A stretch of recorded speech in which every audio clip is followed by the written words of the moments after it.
Y insurance stocks are falling today. और बात सिर्फ आज की नहीं है, जैसे ही कल बजट आया दोस्तों, उसके बाद से आप देख रहे होंगे कि इंश्योरेंस कंपनीज में एक बहुत बहुत भयंकर गिरावट देखने को मिल रही है। और इन स्टॉक्स में जो सबसे बड़ी गिरावट जो दिखा रहा है वो है HDFC लाइफ। और देखिए, इसीलिए मैं हमेशा कहता हूं कि कभी भी टारगेट्स के पीछे नहीं जाना चाहिए दोस्तों।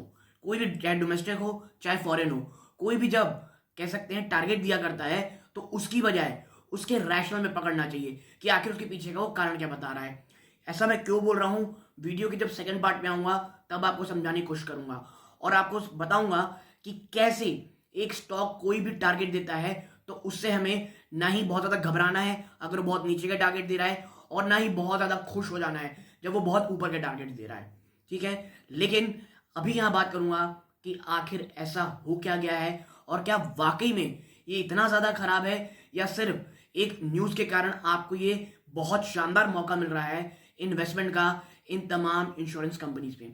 नमस्कार दोस्तों, मेरा नाम दाम मिश्रा और आज बात करने वाला हूं मैं इस इंश्योरेंस कंपनीज में जारी गिरावट की। दोस्तों, सबसे पहले समझते हैं आखिर ऐसा हो क्या रहा है। देखिए, निर्मला सीतारमन जी ने कल जब बजट निकाला, और फ्रैंकली मैं आपसे बताऊं, बजट मुझे काफी अच्छा लगा, बहुत अच्छा बजट लगा। हाँ, देखिए, हर को हर कुछ नहीं मिल सकता, कहीं प्लस होगा कहीं माइनस होगा, और at the end of the day please अपने दिमाग में रखिएगा, आखिर में सरकार पैसे निकाल ही लेगी। अगर कहीं टैक्स कम करेगी कहीं टैक्स ज्यादा करेगी, ऐसा कभी नहीं हो सकता कि भाई आपको कोई बहुत ज्यादा एक लुक्रेटिव लगे कोई बजट कि भाई हमको सब कुछ मिल चुका है। तो ये चीज प्लीज अपने दिमाग में निकाल लीजिए कि कुछ आपको बहुत ज्यादा किसी बजट में मिलने वाला है। और खास करके जब तक ये जो मोदी गवर्नमेंट है इस कंट्री में, सेंट्रल गवर्नमेंट में, तब तक कोई बहुत ज्यादा ना ही लुक्रेटिव और ना ही बहुत ज्यादा खराब बजट, एक डिसेंट सा, एक कह सकते हैं ना दोस्तों, जो कंपाउंडेड बढ़ता है उस प्रकार का बजट है दोस्तों।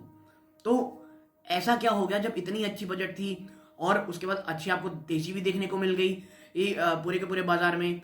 उसके बाद कुछ क्रेडिट स्विस की रिपोर्ट आई, लेकिन एक चीज कॉमन थी, चाहे वो बजट की एग्जैक्ट बात हो या क्रेडिट स्विस की रिपोर्ट के बात हो, दोनों ही जगहों में एक समान था, इंश्योरेंस स्टॉक्स का गिरना।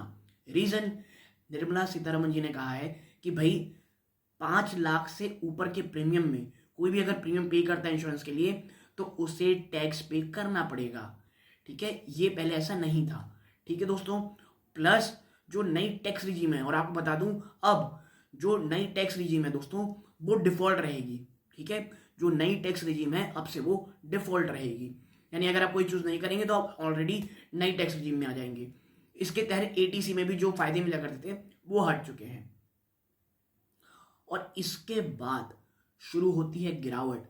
Max financial, HDFC, SBI life, ये औंधे मुंह गिरने लगे दोस्तों।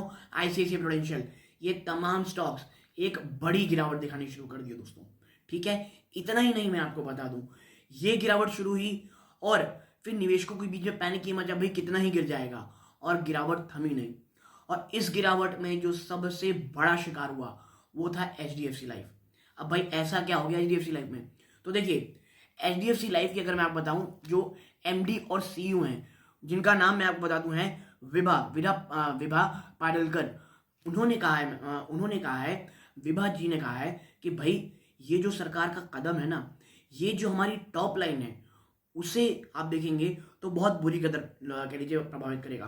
कितनी बुरी कदर, टॉप लाइन 10 to 12% और बॉटम लाइन मात्र 5%। अब आप कहेंगे भाई टॉप लाइन में तो इतना ज्यादा है 10 से 12%, तो बॉटम लाइन इतनी कम क्यों हो रही है? क्योंकि देखिए, उनका ये कहना है कि भाई हमारा जो टिकट साइज रहता है, जो उसमें 5 लाख का, उसका जो मार्जिन रहता है वो बहुत कम रहता है, जिसके कारण बॉटम लाइन में हमें उतनी प्रॉब्लम नहीं आएगी, प्रॉब्लम हमें आएगी टॉप लाइन में। ठीक है, और इतना ही नहीं, HDFC लाइफ में जो इशू है वो सबसे ज्यादा इसलिए दोस्तों क्योंकि जो ये टैक्स का नाटक हो गया दोस्तों, उसमें जो एक्सपोजर है यानी जो सेविंग्स प्रोडक्ट है वो HDFC लाइफ में 30 to 40% है दोस्तों उनके ओवरऑल पोर्टफोलियो का। जबकि आप अन्य को देखेंगे, चाहे वो ICICI हो, SBI हो और अन्य हो, उनका 20 से 25% है। और यही कारण है कि HDFC लाइफ में आपको सबसे ज्यादा गिरावट देखने को मिल रही है। और जो MD और CEO हैं, उनके हिसाब से सरकार को इसके ऊपर एक बार पुनः विचार करना चाहिए दोस्तों।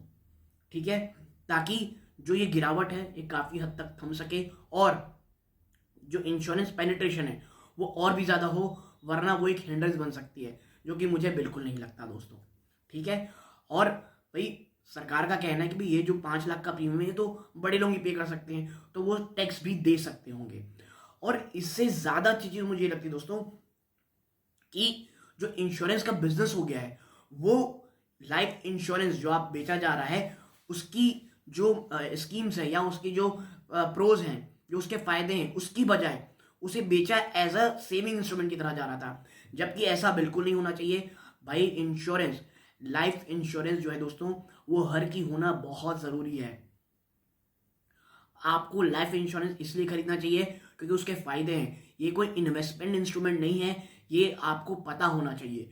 और ये चीज़ सरकार बताना चाह रही है, चाहे और ये उस आगे उस कदम है कि भाई बताना कि ये कोई इन्वेस्टमेंट इंस्ट्रूमेंट नहीं है। यही कारण है सरकार लगातार ऐसे ऐसे कदम आने वाले समय में उठाती रहेगी।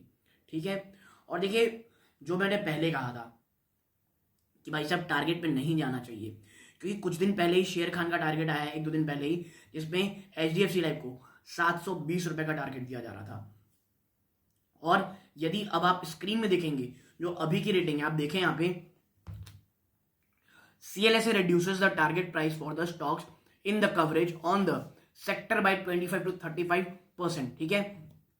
CLSA ने दोस्तों इस तमाम सेक्टर में जो टारगेट है, जो स्टॉक्स की कवरेज है दोस्तों, उसे कम कर दिया दोस्तों, उसके टारगेट प्राइस को कम कर दिया लगभग 25 से 35%, जिसमें HDFC लाइफ को सेल का टारगेट दिया गया है, मैक्स फाइनेंशियल को जो रेटिंग है उसे 22 से अंडर परफॉर्मेंस कर दी गई है, और कह सकते हैं आप जो ICICI प्रूडेंशियल दोस्तों उसको 22 से आउट परफॉर्म कर दिया गया है। और अन्य ब्रोकरेज जो आप देख रहे होंगे, सिटी ने भी HDFC लाइफ को दोस्तों 22 की रेटिंग दी है, लेकिन उसका टारगेट 595 कर दिया है, जो पहले 695 था। नोमुरा ने HDFC लाइफ को 22 रेटिंग दी है और टारगेट 660 रखा है। मैक्वायरे ने भी आउट परफॉर्म टारगेट दिया है। तो ये तमाम चीजें दोस्तों, क्रेडिट स्यूज, नोमुरा, मैक्वायरे, अन्य जो भी है दोस्तों, वो इस प्रकार की रेटिंग दे रहे हैं और टारगेट प्राइस दे रहे हैं।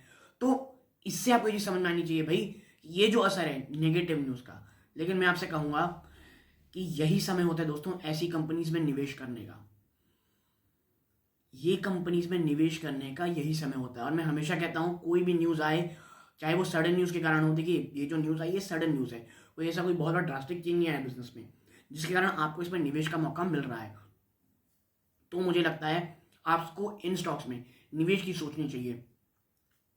मैं ये नहीं कहता यहां से गिरेगा नहीं, शायद यहां से 5-10% और गिर जाए, लेकिन एक बहुत अच्छी कंपनी आपको बहुत अच्छे लेवल में मिल रही है। और ये समय होता है लॉन्ग टर्म इन्वेस्टमेंट का दोस्तों। और आप इस पर निवेश करें ना करें, लेकिन एटलीस्ट अपने वॉच लिस्ट में रखें और अपने वित्तीय सलाहकार सलाह जरूर लें कि भाई क्या ये समय है निवेश का। क्योंकि देखिए स्टॉक्स काफी अच्छे लेवल में आते हैं तभी खरीदने के लिए होते हैं। देखिए इससे पहले जब मैंने SBI कार्ड में गिरी थी, मैंने तुरंत वीडियो बनाया था, मैंने कहा था बस यही मौका है खरीदारी करने का। ये लेवल से गिरावट मुझे उतनी ज्यादा होती नहीं दिखती है, लेकिन मैंने कहा था अगर 650-675 के आसपास मिलता है तो और भी ज्यादा अच्छा होता है। बस स्टॉक 700 से भाग करके वापस 1 या 2 दिन के अंदर ही 745 रुपये चला गया था दोस्तों। तो ये चीजें ऐसे ही रहती हैं, ऐसी HDFC लाइफ के साथ है और अन्य लाइफ कंपनीज के साथ दोस्तों। तो एक छोटी जानकारी आपके साथ साझा करनी थी। अच्छी लगी हो वीडियो को लाइक करके चैनल सब्सक्राइब कीजिएगा। यहां तक जुड़े रहे इस बात का बहुत बहुत धन्यवाद दोस्तों। ये वीडियो का अंत है। जय हिंद दोस्तों।